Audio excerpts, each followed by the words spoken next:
Hello guys, and welcome to one of our very first and most interesting videos. It's basically a progress update where we give you progress obviously, and we go in with some Q&A to give you some questions on the Ishin fan translation project. We are your hosts from Team Historic. I'm Solid Cal. I'm joined by Rock, our fantastic translator who suffers through all that text. And we've got MS Low, who unfortunately is going to be mute for the time being, but they're here in spirit, and I'll be hopefully explaining what their answers are to questions that you've asked. So, without further ado, let's jump straight into the first one. So our first question comes from I for Iron Man. What was the biggest unexpected challenge when it came to translating Ishin? I'll throw that over to you, Rock, because you do the most translating out of all of us. All right, so the biggest unexpected challenge, I honestly thought that, I thought the dialect would honestly be the harder part, but honestly, the dialect got a little bit easier once I got used to,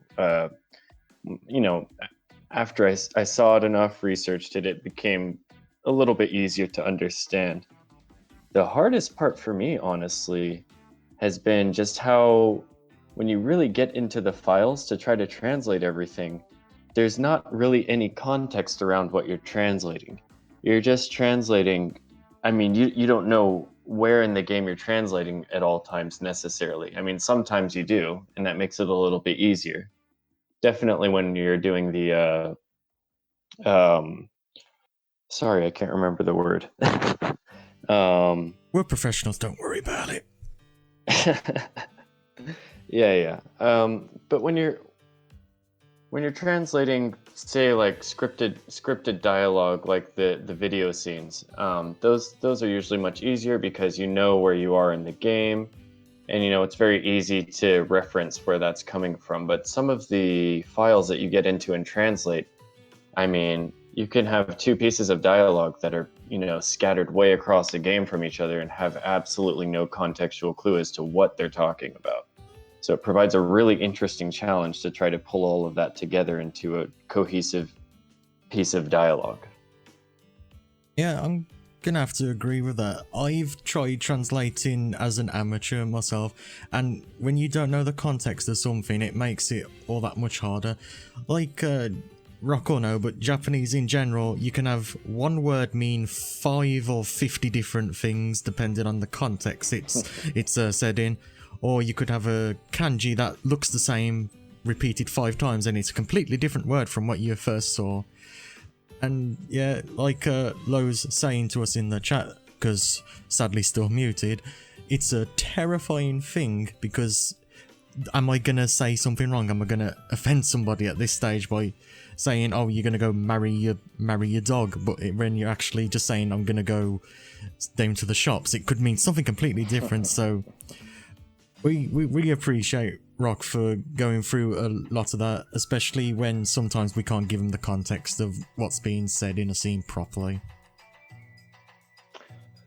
Yeah, and I think part of it is it will just get a little bit easier once I have time to actually get down and do a little bit of QA with the translations. I think after I'm able to kind of vet them a little better and see where they actually occur in the game, I'll be able to definitely fix them and make something a little bit better. And here's hoping. Lo, you've got a job on you when we force you to go through 40 minutes of gameplay to get to context again. Good luck. Yeah, that's a little joke. I made Lo go through 40 minutes of pretty much the ending boss fight to get to one dynamic intro, and sometimes it'll happen in translation. The biggest challenge for me is finding out that I've made a typo somewhere. So I'll be watching it from what Lowe's recorded, and I'll be like, I've got to go back and do that again. So yeah, it happens, but I think that's the fun of it, is making sure, not making, accents and dialects like we're saying. Making sure that you get everything correct is probably one of my biggest challenges. Because obviously, when something's translated, you've also got to do the extra work of reordering a lot of words. Because, you know, you'll get literal translations, and then you're like, okay, this doesn't read off well in English, I'm gonna have to do some Tetris on here, like glue stuff together, so to speak. Yeah, for sure. Right, so yeah, sorry for our long-winded question, but we hope that answers yours, Iron Man. Right, so our next question comes from that Ishin guy, which we know as, well, the Ishin guy. He was probably one of the first people to get really excited about the progress we're doing here.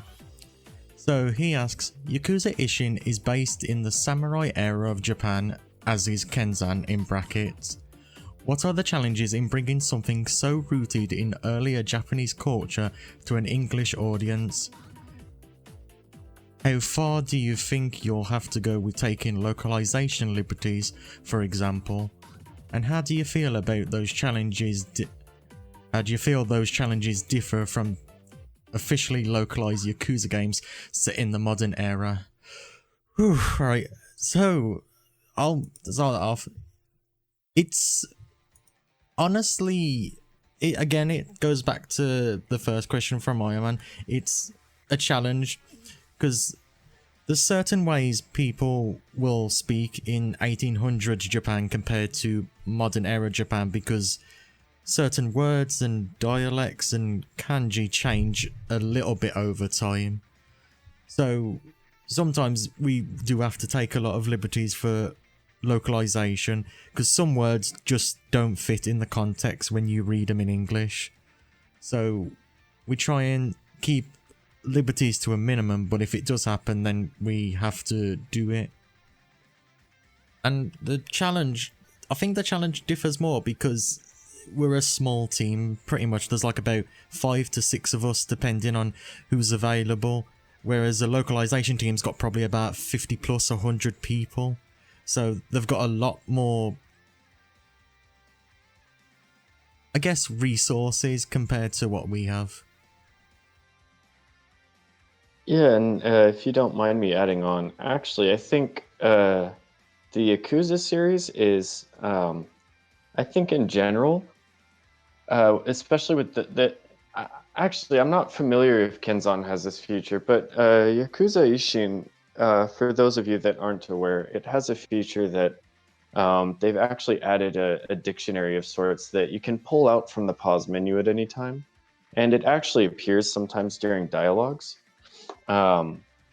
This is actually a really handy feature because, I mean, in general, there's a lot of terms that it's actually impossible to explain in the amount of space that we're given in very many instances, because, you know, society in Edo era Japan, or, you know, for that matter, any era of Japan, you know, probably back that's not very well known by the, you know, other people in the world, probably before, I would have to say, you know, 50 years ago or so. There's so many nuanced words and traditions that are, even if you understand the Japanese, can be kind of hard to understand, because there's just a, you know, it's a complete cultural difference. So actually, with the localization liberties, we can push those down to actually a pretty small amount because we have this feature, and it happens to occur when we usually need it most, which is kind of a godsend, if I do say so myself. It's pretty awesome.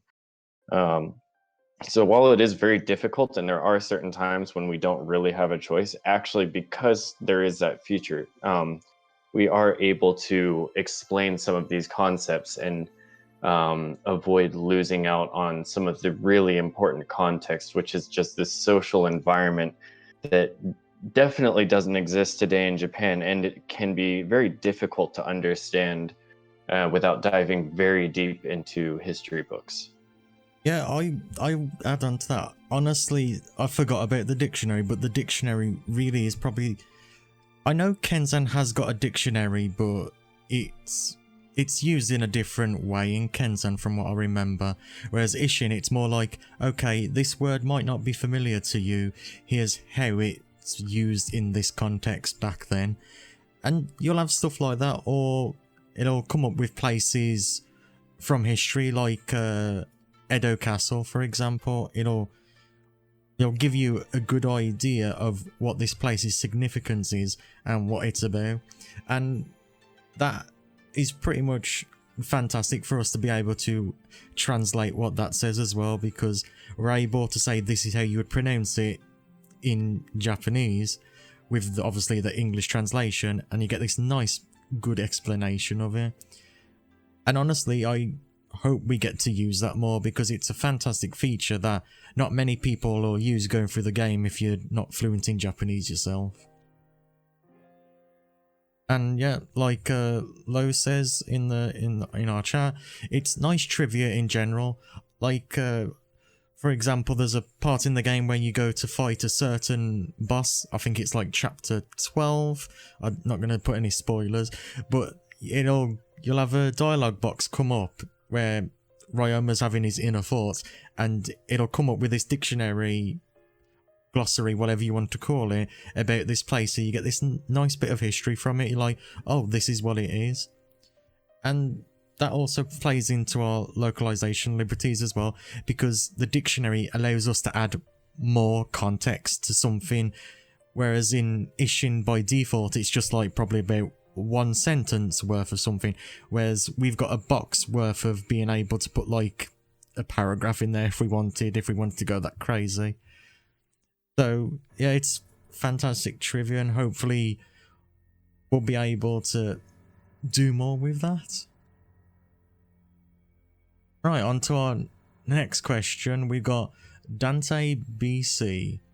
What's the most challenging thing in translating Ishin? Are there any language quirks or specifics in this game, and how do you preserve them?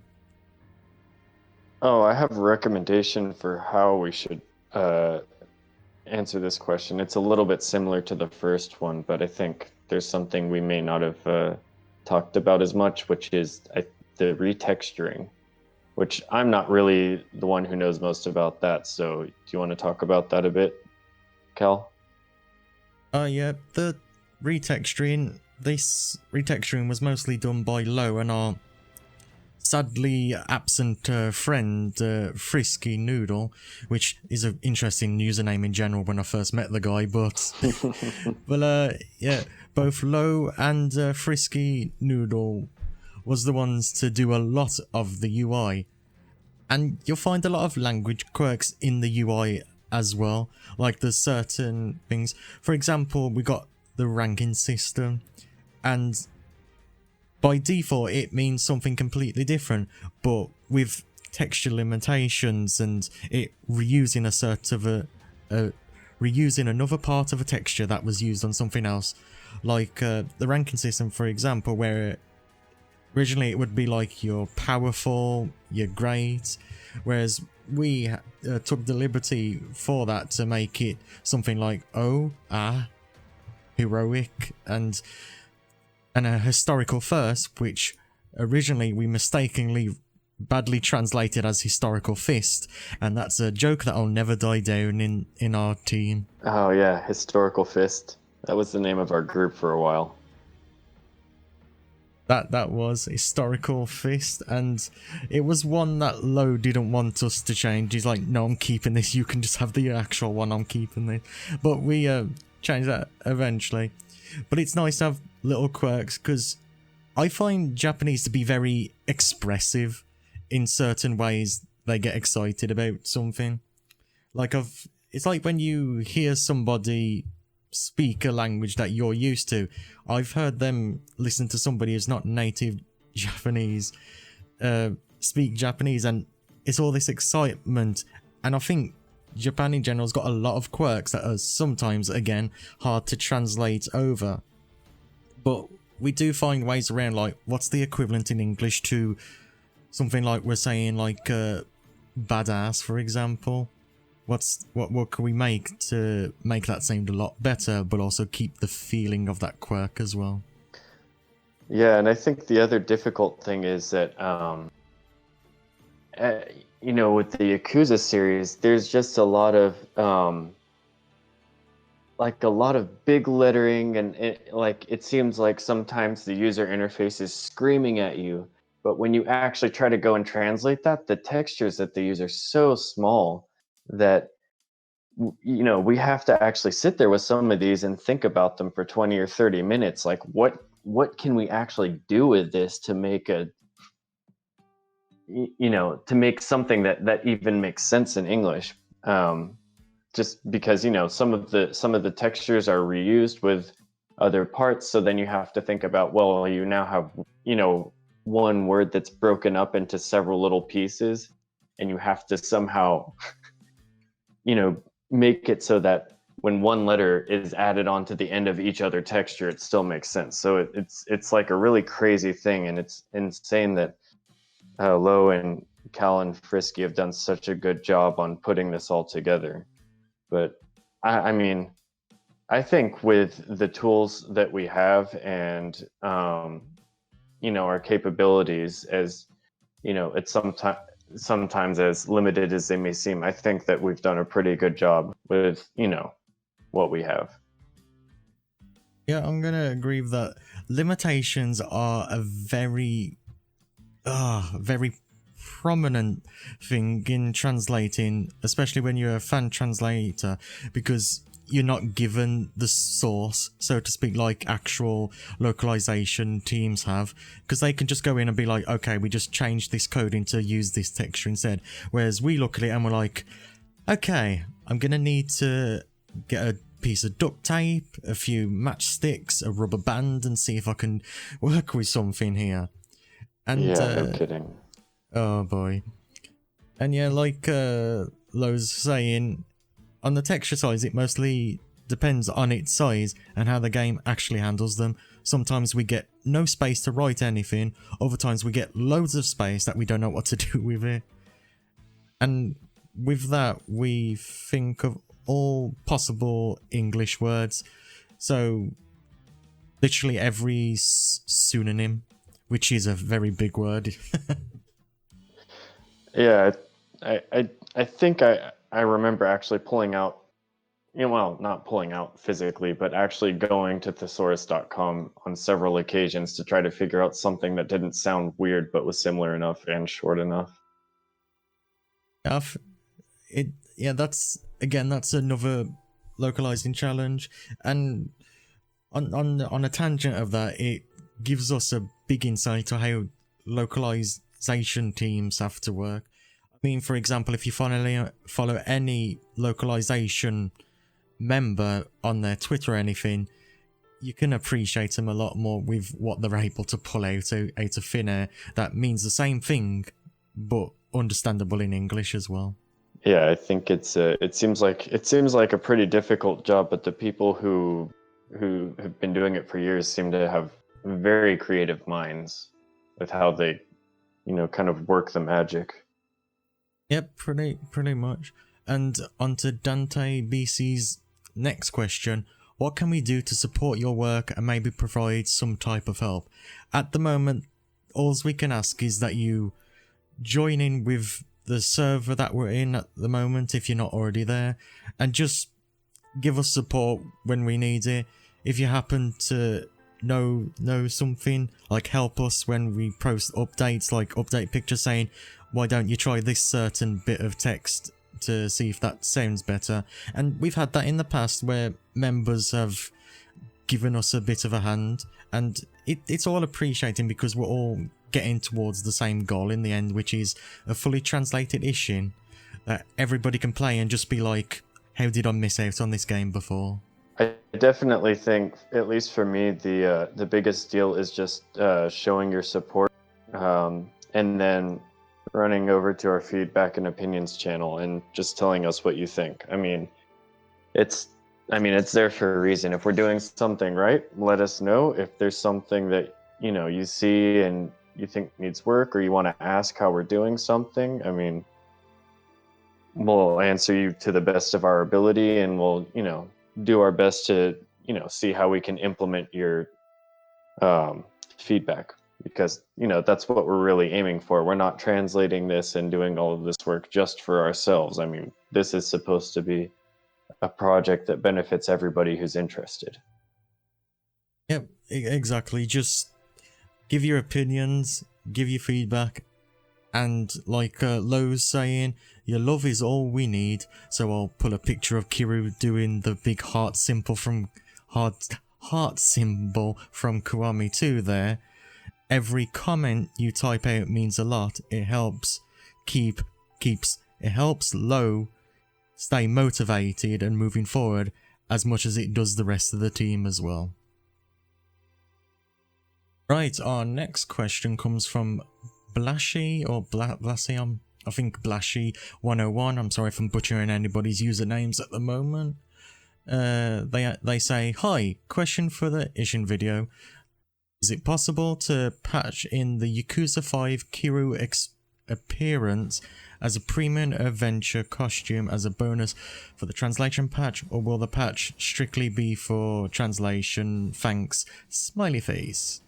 I can answer this one basically on my own, but they're talking about a Yakuza 5 model of Kiru that's left within Ishin's files because it was done as a test model, because Ishin was made pretty much not long after Yakuza 5 released in Japan, from what I understand.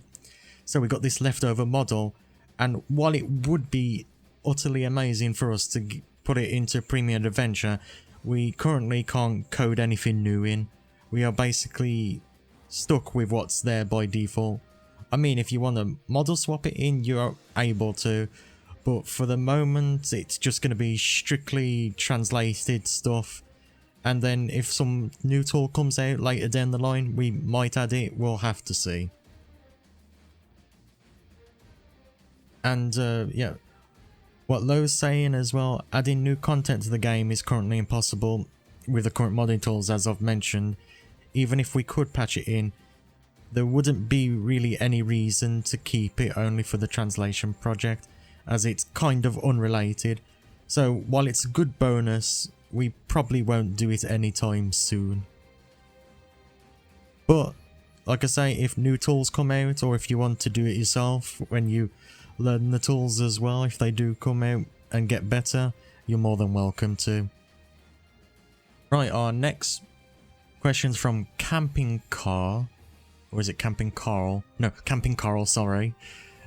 Will this project be dropped if Sega announces their own translated version?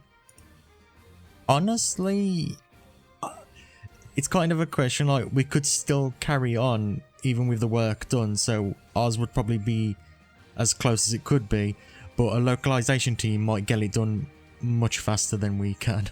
Yeah, I would have to say this is purely my opinion, and it doesn't represent anything that anyone else on the team is saying. I think, personally, I would see value in continuing to work on the project, even if it's announced, because, I mean, we get lots of different announcements all the time, but, at least half of them fall through, so I would rather just wait and see proof that there's something happening and that, that they're going to follow through.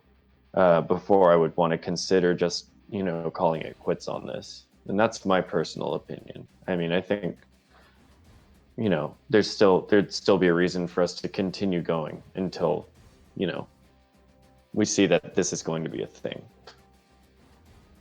Yeah, like I say, we'll probably still continue it. Lowe said that in his opinion, there would be a huge chance to drop the project with possibility of releasing the files in their current state. Although we still wouldn't mind help. So yeah, we've got ideas where we could drop it, but at the same time, like Rocker said, things can fall through, unfortunately. And if they do fall through and we've stopped purely on the basis of, oh, they might be doing a localization of this, that's work that we missed out that we could have done and been even closer to finishing the project. So yeah, at the moment it might be a maybe, but even if it is, we're probably still going to keep carrying on till the end, or until Sega's like, hey, can we have your help doing this? And then we'll be like, yeah. Yeah, that would be pretty interesting. Oh yeah, definitely. And I wouldn't put it past Sega to literally ask for help, because I mean that would be like half the work done. So Yeah. We'll see what the future holds pretty much in the end. We got 3 questions from Korvar. What's your favourite, funniest line or bit of text you've translated? Oh, there's so many. Yeah, there's a lot. You know, instead of going for something specific, I'm sure everyone has their own little thing, but the one thing that stands out to me that was hilarious is translating one of the just bystander dialogue files, just what the random text box that pop up when people are talking in the town as you run by them. So nothing really that's important to the actual storyline other than just immersion.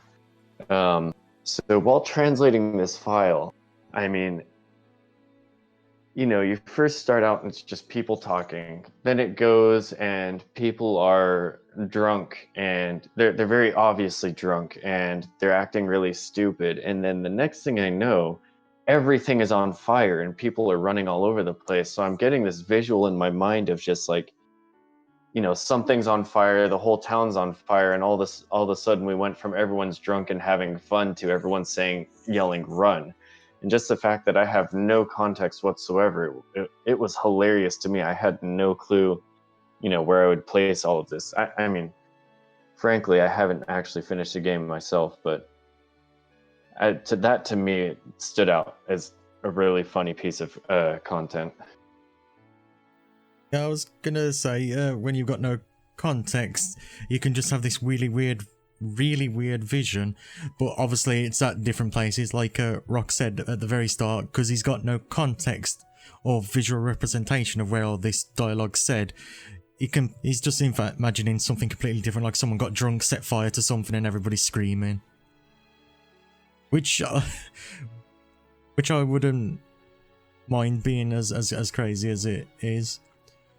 But for me, there was translating the bathhouse sub-story. Basically, the context of this bathhouse sub-story is Ryoma goes to the bathhouse that you visit in chapter 2, and he just basically has a wash, comes out, and finds that his clothes have gone. He sees a guy drop the bag of his clothes, and then runs off, and then he's just running out butt naked after this person.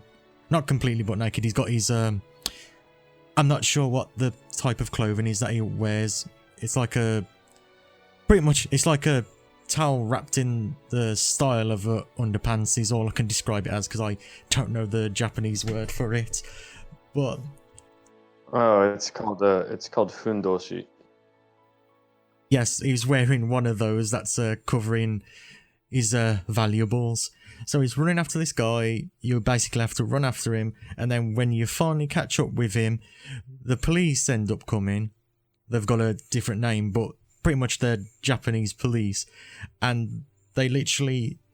Ryoma's like, okay, you're done for now, and then turns to the police, and the police aren't looking at the thief that stole his clothes, they're looking at him, and he's like, why are you looking at me? The thief's over there. And they're just like, oh, so you're the one who's been running around naked around town. And then he's like, no, I was running after the guy because he stole my clothes. And then the guy and the police is just like, no excuses. And then Ryma's like, oh gosh, I've got to get out of here and get back to the bathhouse.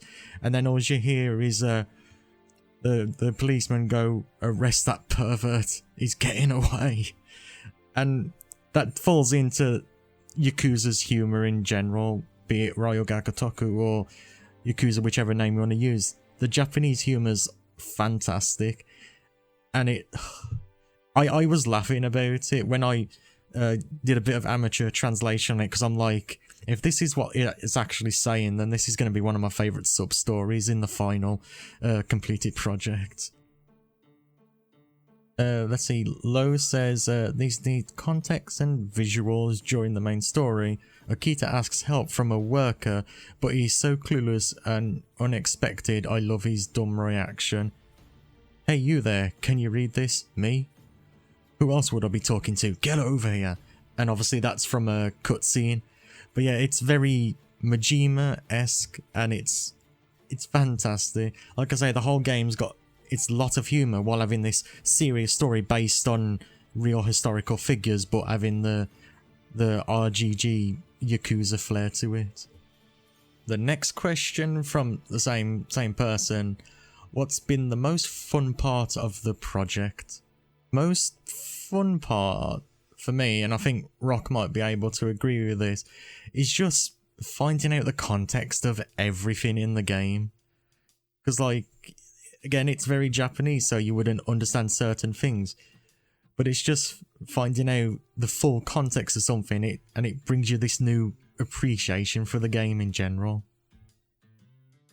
Yeah, I mean, I agree with that. I think, even translating it, it feels kind of like playing it, because the just everything that shows up in the game is so, like, it's got that really chaotic Yakuza style, and I mean, even translating it, it's just like some of the things that come up are just so surprising, like in that, maybe I should say shocking.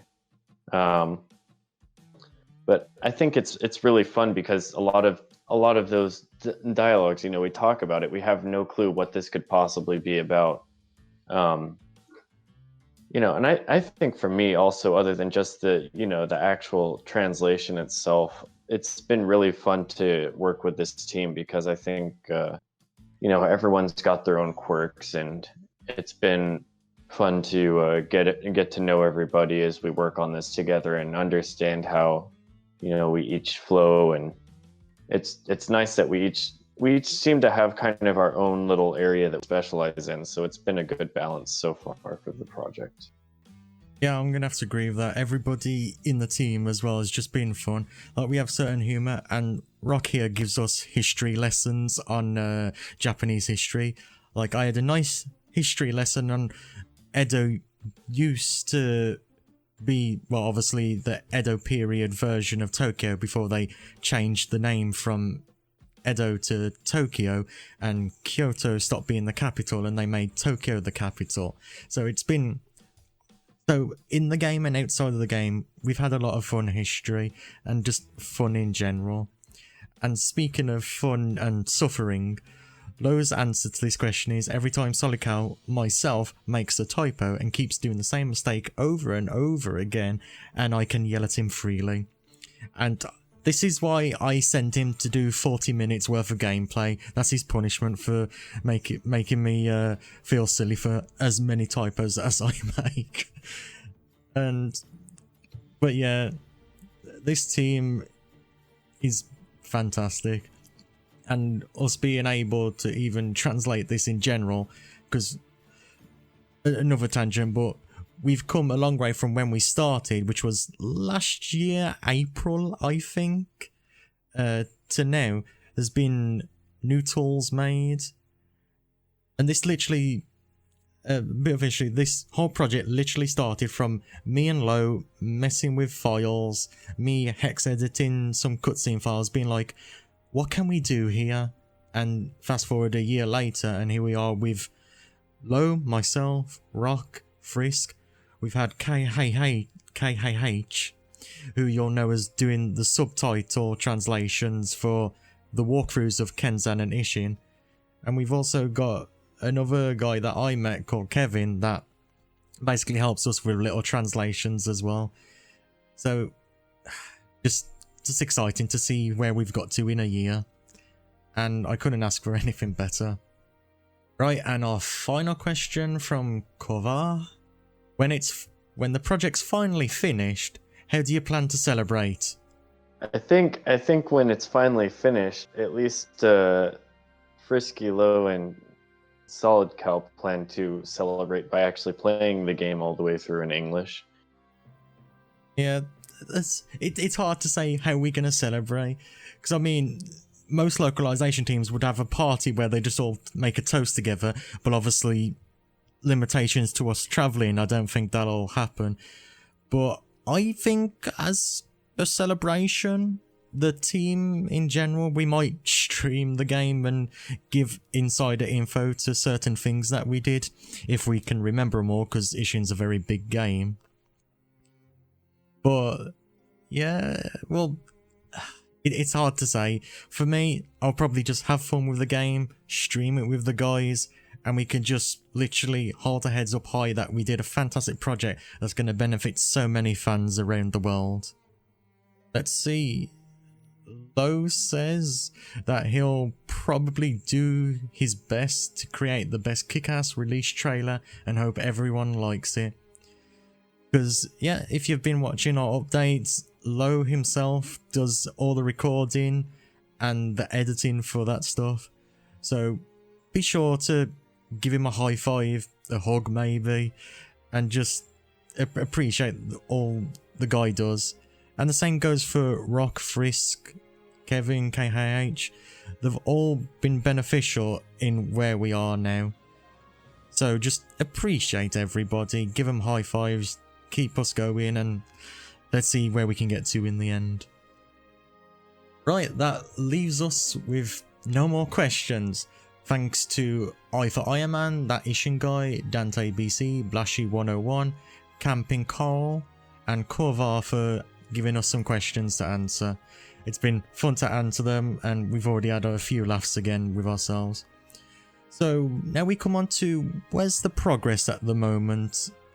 The progress so far is we've made it up to chapter 3 in the game, and we're making progress where we can. Obviously, again, as this being a fan project, we're usually focusing on real life.